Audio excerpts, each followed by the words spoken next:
So have you heard anything from Miss Orange yet? No, nothing yet. I contacted 85 earlier this week. He says they found the guy, but they're still hammering out some details. So what do we do in the meantime? No idea. Well, I don't want to just sit around and just... Wait a minute. I just thought of something. Oh yeah? We have to review all these movies, right? So why don't we just review them all at once and get it over with? You know, that's a really good point. Why should we have to sit here and wait for the bracelets to hurt us before we review each movie? I mean, there's nothing I found in the enchantments that prevent us from doing these whenever we want to. Well, it's worth a shot, although we should probably be ready for a curveball. Probably. Just to be on the safe side, though, maybe we should try it with the next movie. Sounds good. I just hope this doesn't turn out to be a complete waste of time.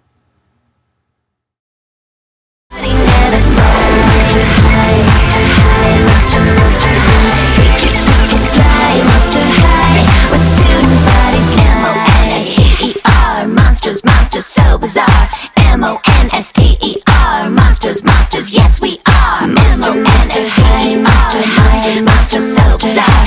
M-O-N-S-T-E, monsters.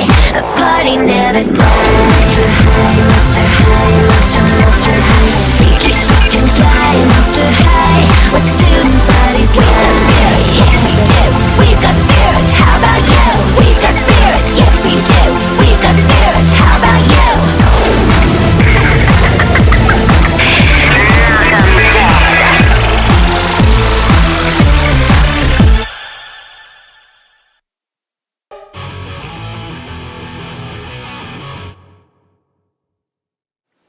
Well, so far so good. What's the next movie? 13 Wishes. 13? That seems a little... excessive. You're right. And it is. 13 Wishes was released on DVD on October 8th, 2013, marking the full transition of this franchise from focusing on TV specials to direct-to-DVD movies. We opened in the desert with a prologue. Our story begins a long time ago. Oh, shut up! Hang on a second. This actually sounds relevant. Let's see where she's going with this. Gigi, the genie of the lantern, was racing to stop her shadow sister Wisp from doing a great evil. So we see Gigi and her latest finder being pursued by Wisp. You have something of mine. Wisp, leave Fawn alone. Hello? Who are you talking to? Wisp's influence over you has grown too strong. Grimm's magic mirror will show you who you really are. Oh, hi, obvious object that will defeat the villain at the end of the movie. Quickly, wish all power to the Shadow Genie. I wish all... No. No. Whoa. Oh, wow. Crap. Does anyone have a plan B? But apparently it was able to do its job before it shattered and free Fawn from Wisp's influence. The eclipse passes, returning Wisp to her shadow form, and Fawn wishes everything would go away, sending Gigi, Wisp, and the fragments of the mirror back into the lantern, and leaving Fawn and the lantern out in the desert. The opening credits begin, showing how the lantern passed from hand to hand before winding up, where else, at Monster High. In addition, the franchise gets a brand new theme song.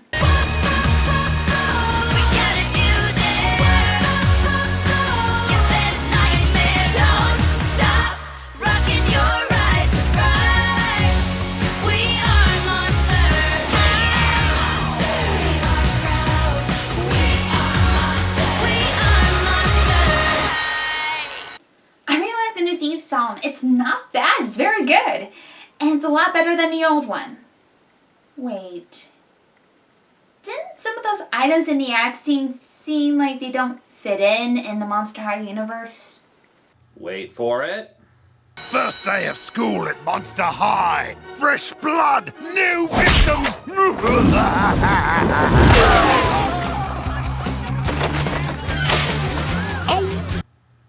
it's the first day of school at Monster High, which seems to imply that everything we've seen so far, from New Ghoul at School to Scaris, took place over the course of 1 year.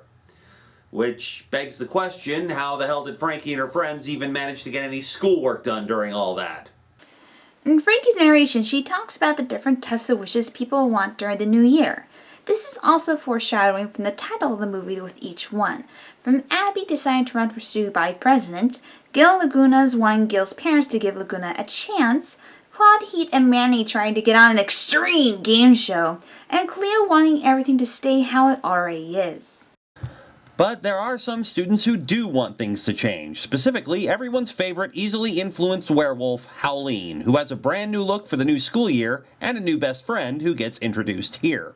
Don't listen to her, Howleen. She doesn't know what she's talking about. Yes, she does, Twyla. We're outcasts. I mean, hello?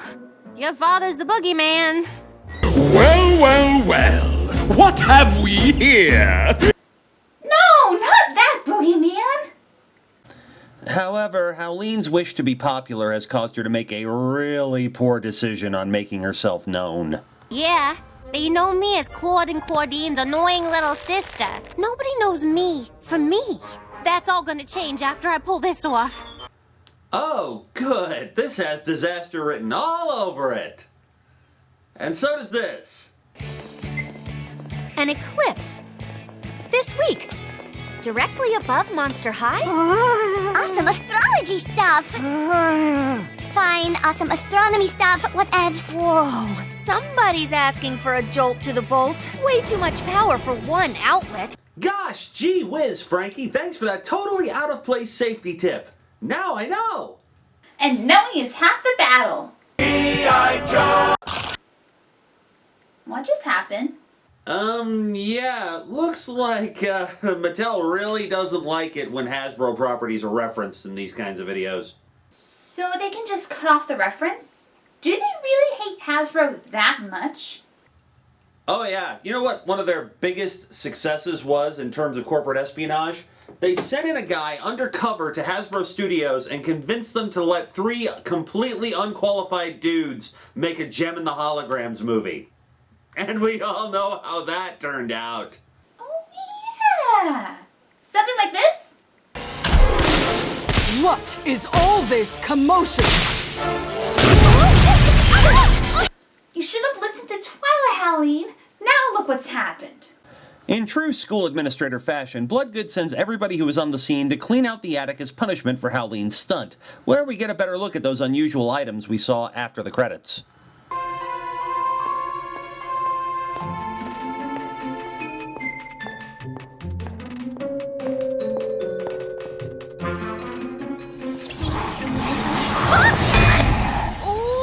Wait a minute. Show that again.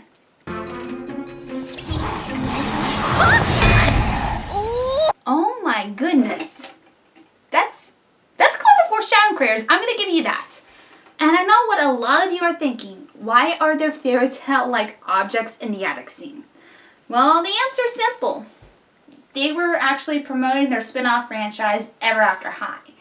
It was kind of a clever way to actually, well, talk about the franchise with only normal items, objects that either cater to the characters they're going to introduce, or were actually going to be brought on later on in the series itself. And if you were curious about it while watching 13 Wishes, they even included some of the episodes itself to kind of give the fans interested in the spinoff. So, in a way, you kind of had a good situation to introduce not only that of Monster High, but know that, yeah, Ever After High exists. While Howleen rants to herself, she picks up the lantern and begins cleaning it, which releases Gigi, who outlines the rules for each finder of the lantern. The finder is granted 13 wishes to use as she chooses. And I can wish for anything? Just think of something you really want. Well, I really wish we weren't in detention anymore. As you wish. But... Perfect. Honey clips in 3 days. When the moon covers the sun, the shadows will rule. The group appears at the mall, where typically Draculaura hauls Cleo off to go shopping. Don't worry, we're not doing the luggage gag again. Must warn you, there is a dark side to the wishes. The temptation to use them selfishly is powerful. Be cautious. Choose wisely. Besides that, there are 3 other rules you must follow. Rule number 1. You can't ask for any more wishes. 13 is enough. Okay, sweetie? Rule number 2. I can't make anyone fall in love. You gotta do it the old-fashioned way. And rule number 3. I can't bring anyone back from the dead. But since most of you are undead anyway, I guess that's pointless. You just can't go 10 minutes without a Disney reference, can you? I have no idea what you're talking about. While Gigi waits for Howleen to decide what her next wish will be, Frankie takes the opportunity to show her around the school and once again preach the gospel of Monster High. Yeah, it's totes awesome. You're gonna enjoy it here. Yeah, I think I will. Howleen was way pumped about it. Just shut up, Frankie! Believe it or not, Howleen actually does put some thought into what she's going to wish for, and unlike other stories of this type, she actually starts using her wishes to help other people. First up, Laguna. So now, we can't even be in the same classes together? My parents don't want us spending any time together. I thought we were so past this. I'm sorry, Laguna. Gigi, I need you. I wish Gil's parents liked Laguna. As you wish.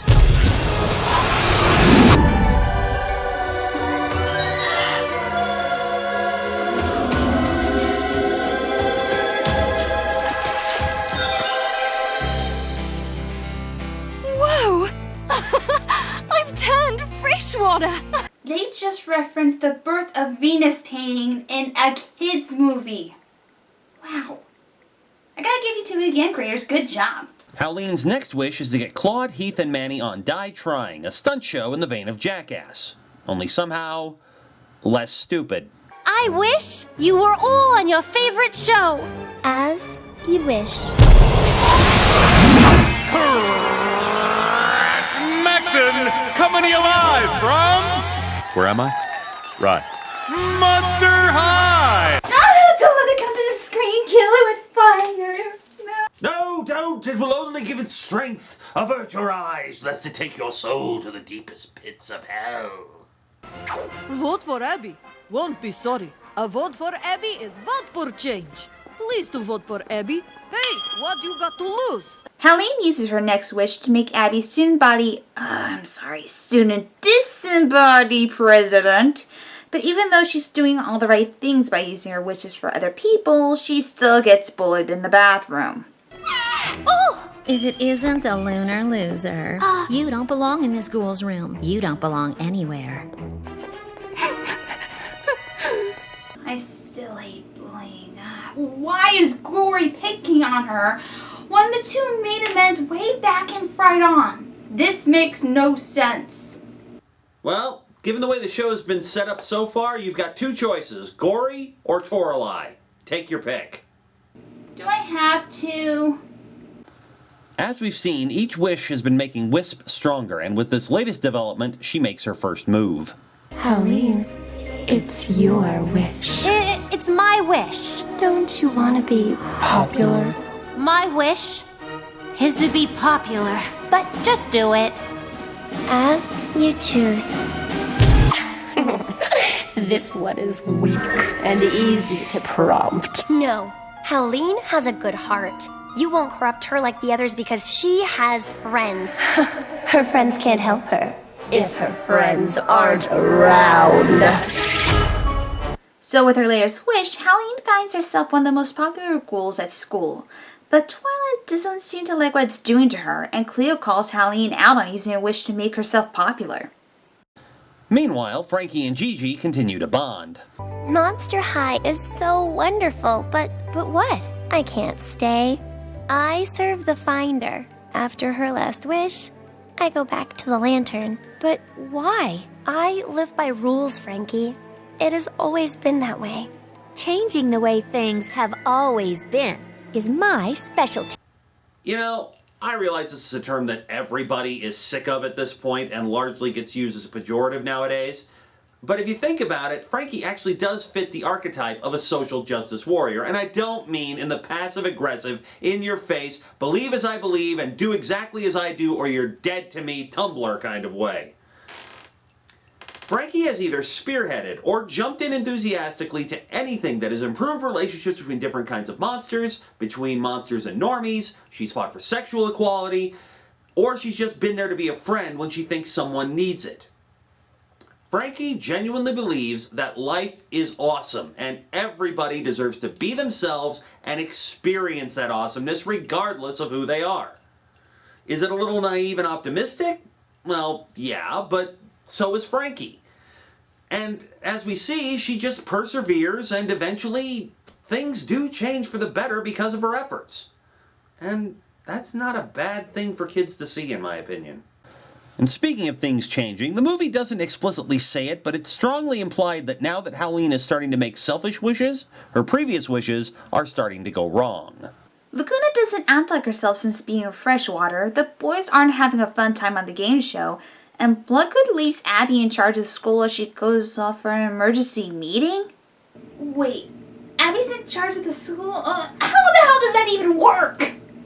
Now, Abby, as student disembodied president, it is your responsibility to manage the day-to-day functioning of Monster High in the absence of the headmistress. Sure, let the inexperienced teacher run everything. What could possibly go wrong? Attention! This is President Abby. Lunch hour now is 20 minutes to give more time for the studies. Is for their own good. We're in trouble. Meanwhile, Twyla's noticed that there seems to be more to Howleen's change in personality than just becoming popular, and she goes to Frankie about it. It's hard to explain.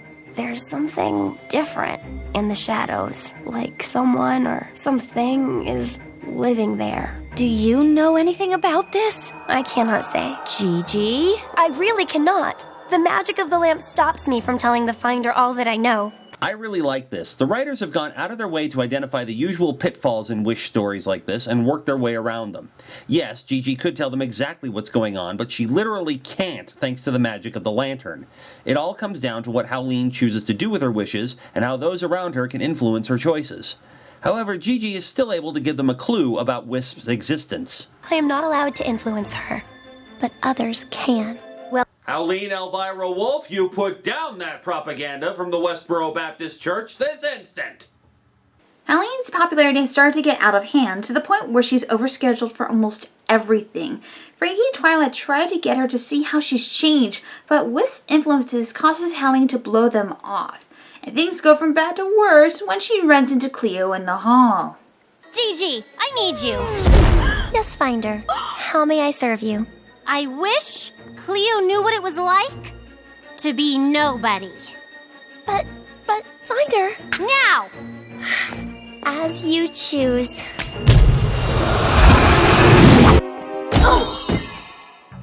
Hey, you okay? Don't think I've seen you around here before. Dude. Cleo's worst nightmare imagined. No one knowing who she is. Not even Deuce, her boyfriend. She is truly and utterly forgotten in an instant. All thanks to one simple wish. Things continue to go downhill with the other wishes. The boys discover that the only way to get off die trying is to either complete all the stunts or pretty much die in the attempt. Abby starts to go crazy with power, and as for Laguna... Aren't you going to eat? Oh, sure. Just not until I finish cutting his food like his mom showed me. A freshwater tradition. Which I embrace. This is embarrassing. Meanwhile, Cleo tries to figure out how to get back on top, making friends with Twyla in the process. You're telling me to take back what I've lost? Not even close. To get back my status, my popularity, my boyfriend Deuce! I'm a and I'm not going to let a teeny setback keep me from my destiny! Oh, you're a genius, girl whose name I can't remember. I think it's time for some sisterly intervention. Claudine decides to give a talking to her sister, but Howleen, influenced more by Wisp, uses a wish to make her older sister disappear. Gigi sadly grants the wish, sending our wolf gal into the lantern. This also causes some other things to happen. For one, Wisp morphs into a ghost form, Howleen starts looking like the dark reflection we saw earlier, and Claudine is replaced at Monster High by a twisted shadow version of herself. Obviously, these changes don't go unnoticed, and Frankie tries once again to get Gigi to tell her what she knows. Our friends are in trouble. We've got to help them. As I told you, there is a temptation to the wishes. A darkness. A shadow. Yes. Twyla said there was something weird going on in the shadows. I thought it was something to do with the upcoming eclipse. An eclipse? When? Totally! And it's going to be directly over Monster High. This is terrible news. Why? I can't directly interfere with any decisions made by the Finder. Ghoulie is right. We're not the Finder. You should be able to tell us, right? Gigi tells the girls about Wisp, that she is her shadow, not bound by the rules of the lantern, and she influences the Finder of the lantern into dark ways. She also tells them that Claudine has been imprisoned in the lantern. Along with that, if the final wish is used to make Wisp all-powerful during the eclipse over Monster High, it would grant her physical form and power to rule the school with her shadow student army, while everyone would be banished to the lantern, including the Finder. Claudine can stop Howleen from making that wish. But inside the lantern is a strange and dangerous land that Wisp controls. It is not safe, and it won't be easy to find Claudine. We must get her out! While I cannot get you inside, I can help get you back out. This orb can be used once and only once to transport you all back out of the lantern. So Frankie, Ghoulia, and Draculaura purposely irritate Howleen, who promptly sends them into the lantern as well. This also spawns shadow versions of the three of them, ready and willing to do whatever Wisp and Howleen want. Inside the lantern, Frankie and company start looking for Claudine. Now you are in my playground. It's Wisp! You see, out here, I am merely an unnoticed shadow. But inside the lantern, I am all powerful. Meanwhile, outside the lantern, things aren't going well. Cleo decides to hold a party the day of the eclipse, while Wisp sends Shadow Draculaura to offer some new suggestions on how to run the school. And now, you're going after Abby? I'm simply clearing the way. With each wish, I get stronger. When the moon crosses the sun, I will have everything. You will have nothing. Stings, doesn't it, sister? Back at the palace, the girls find Claudine, who shows them a book she found in the library written by the Brothers Grimm. Yes, the Brothers Grimm.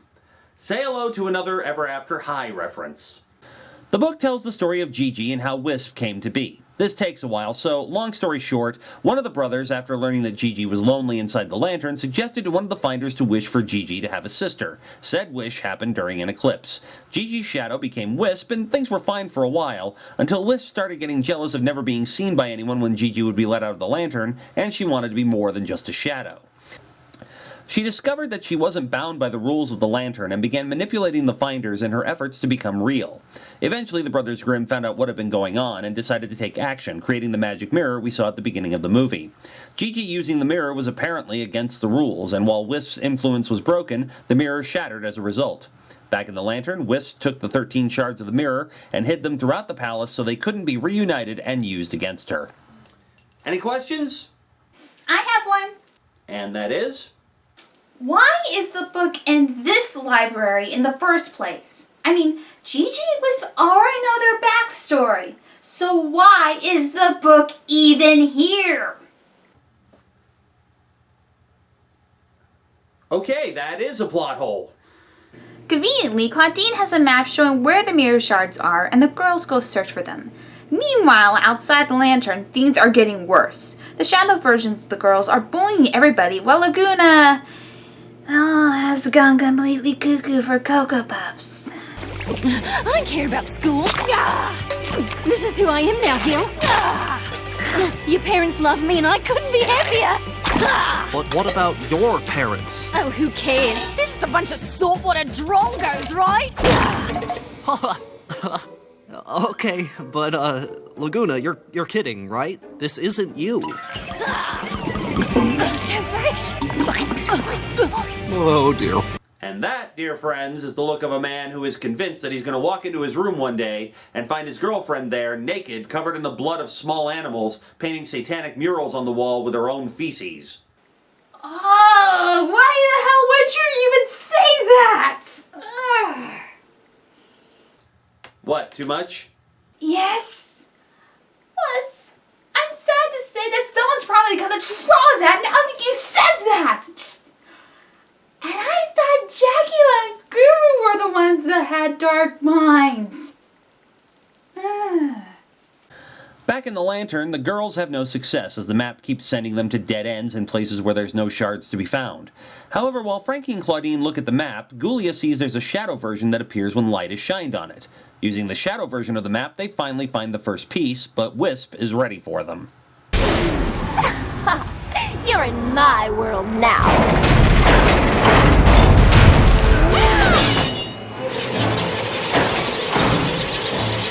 Good thing we're on the feel-eating team. I got this.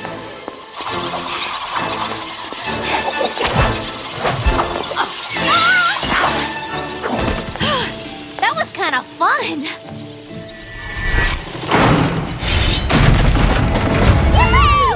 Claudine Wolf, professional badass. Back outside, Abby gets wished away into the lantern as Howleen makes another wish to make herself the new president, with the shadow ghouls backing her up.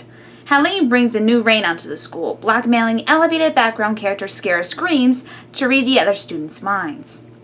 She likes Howleen, he likes Howleen, her, him, him. Those four, they're not big fans at all. Excuse me? Where are you taking us? You will learn to love your leader. Stop! That's not very nice. Less talk, more walk. Move! This is unsettling. Mainly the mask because they are creepy as hell. Much creepier than the host of that game show. I take it back! Save me, Dracula! She did nothing! Bloodgood returns, and obviously she's not happy with what's been going on. But Howleen uses another one of her wishes to completely take over the school and kick the headmistress out. With Bloodgood gone. Shut up, Frankie! In fact, here, have mine too. You need your strength for the big swim meet. Well, so do you. No, silly. I quit the team. Laguna, I don't even know who you are anymore. I'm exactly who you want me to be.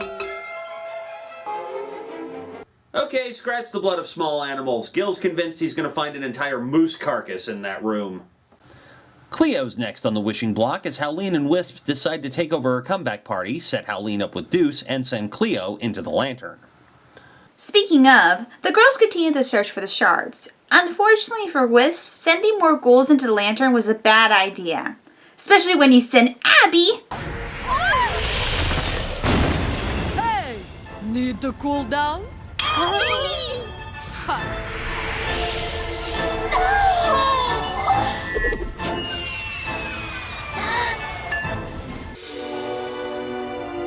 Wisp thought she was sending us to certain doom. Oh, shut up!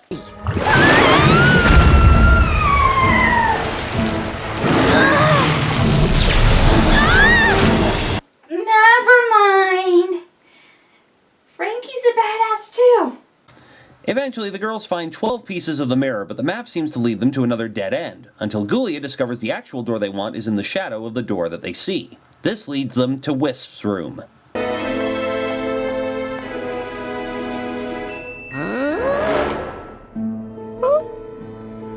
Well, that's not healthy.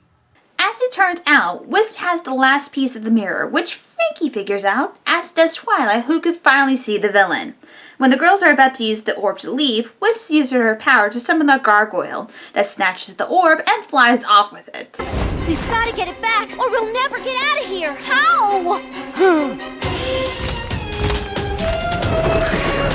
Flying on a magic carpet. This is reminding me too much of Aladdin's Magic Carpet Ride. Huh. What is it? I was expecting that Magic Carpet Ride song to play. You know, the one from the 60s that a band called Howleen Wolf did? Wait for it.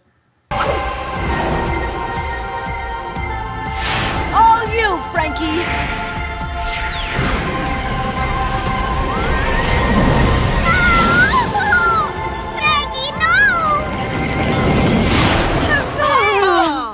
Now, let's get out of here.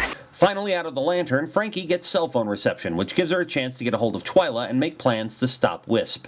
The eclipse happens, causing Wisp to become real, but in her enthusiasm, she drops the last shard, allowing Twyla to grab it and toss it in the air. Frankie does the same with the rest of the shards, causing the mirror to reform and float in front of Howleen. Only Howleen knows for sure what she saw that day. Maybe she saw sides of herself she didn't even know existed or had forgotten about. Maybe she started to see herself for who she really was, freaky flaws and all. And maybe, for the first time in her life, she genuinely liked who she was looking at. We usually do our running gag here, but we're not using it because the narration actually works. Mainly because back in the beginning of the movie, we had no clue what Fawn saw in the mirror that brought her back to normal. So to see what Howleen sees and know what's happening, it actually works, and in all honesty, this is my favorite scene in the whole movie. The eclipse passes, and Wisp is returned to her shadow self. As it turns out, Howleen has 2 wishes left that she can make without Wisp interfering. Gigi, I wish to undo all my previous wishes. As you choose. Guys, I see the finish line! We'll be the first dudes to ever win this show! You know what? I genuinely feel sorry for the guys here. I mean, here they are about to win the show for the first time anybody had ever done it, and poof! With 1 wish left, Gigi and Wisp prepare to go back to the lantern. But everyone wants Gigi to stay. And that's when Howleen gets an idea for her final wish. You thought if you couldn't be something, you'd have to be against it. But if you were the genie, you'd have to follow the rules. But you choose. That's what I'd always wanted. It's all I ever wished for. Basically, Gigi is free and Wisp is a genie.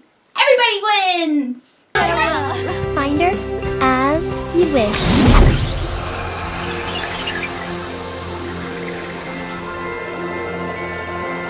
Goodbye. Thank you.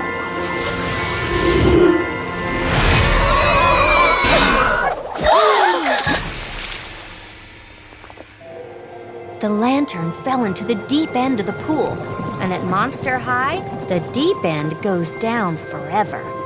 It will be found again when it wants to be. Well, it is found again, but not in the webisodes. Am I right, Con? Yep, and as seems to be a pattern here, it connects back to why do ghouls fall in love. We mentioned that Valentine was part of a doll 2-pack as Mattel's SDCC 2015 Monster High exclusive. Well, after much fan demand, Wisp was the other doll in that 2-pack, and yes, the 2 characters' epilogues are intertwined. Val found the lantern and summoned Wisp, and while we don't have details, his wishes didn't go as planned due to bad phrasing, except for his last one, which was for he and Wisp to be friends forever. So, while Wisp had to go back into the lantern, something new was created which lets her stay in touch with both Val and Gigi. The Ginternet. Oh god, that pun was awful! I know, and I swear I did not make that up. That is exactly what they called it. Anyway, the movie ends as these movies typically do.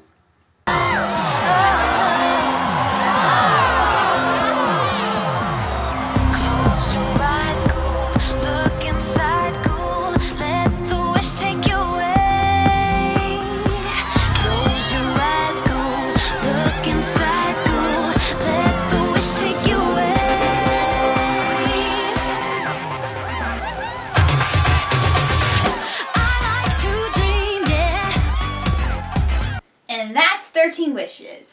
So what did we think of it? The film was pretty good. It took notes on focusing on the story first and the moral second from its previous movies and making something great. Focusing the story on Howleen was a wonderful decision, given that we don't get to see the minor or supporting characters in the spotlight. Having the subplots be more of the effects of wishes works too, showcasing the downsides to a good wish to help someone out. Wisp as a villain was incredible, especially the shadow versions of the main cast. It sucks they don't have their own doll line because the designs were amazing. And the first introduction to Ever After High universe shines well in Gigi, especially with character development of following her own destiny or break free from it. Overall, I recommend you check 13 Wishes out when you get the chance. You won't regret it. This movie ups the quality of the storytelling considerably. The previous movies felt like the story was incidental to whatever moral the writers felt they had to impart. Here, the moral is interwoven naturally with the story, as are the subplots, so nothing feels like a waste of time. The character designs are great, especially Wisp's and the shadow version of our main cast. The pacing is excellent, and for the most part, the usual plot holes that are inherent in Wish stories are avoided. In fact, following Scaris, I kind of stopped paying attention to the franchise, and it wasn't until I decided a couple of years later to watch 13 Wishes on Netflix that I got back into the movies again. 13 Wishes is the beginning of a new phase of Monster High movies, and if you're looking for a good introduction, you can't go wrong with this one. Okay, the movie's over. Any key on your end? I don't sense anything, so... Nope. Yeah, and I'm not hearing anything or seeing anything on my end either. Looks like it didn't work. Great. I just hope we don't screw ourselves over getting a key!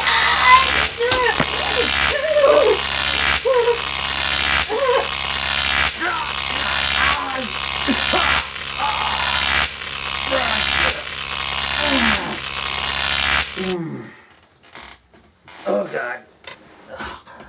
Are you okay? I think so. But does this mean we have to review the movie again? I hope not. I really don't want to have to go through... The hell? You have a dog? My sister does. She usually doesn't freak out like this, though. Hang on a second. Snickers! Snickers, come here, come here. Yeah, it's a good girl. All right, wait, let me have it. Let me have it. There we go. All right. Aha! There we are. All right, there's a good girl. Okay, so... Here's Twyla. And I guess we don't get the keys until the bracelets tell us it's time for a review. Yeah, but at least we know we don't have to review the movie twice if we decide to get ahead of ourselves. And there's even more good news. 85 set up that meeting with that black magic user. Oh no. Oh no, what? Sending you who it is now. Oh, come on. It can't be all that bad. Where the cool kids roll. Monster, monster high, monster high, monster, monster high. Come on, don't be shy, monster high. A party never dies. Monster high, monster high, monster, monster high. Freaky, chic and fly, monster high. Where student bodies die. Vegas got me falling apart. Dracula stealing my heart. Howleen Wolf, you make me howl at the moon. And you find fish in this lagoon. Clear the now, you so beguiled. Even though you act so vile. And Deuce has stone cold style. These are my boobs, my skeleton crew. A little strange, but so are you. Don't you wanna be a monster too? Oh, freaky just got fabulous. Everybody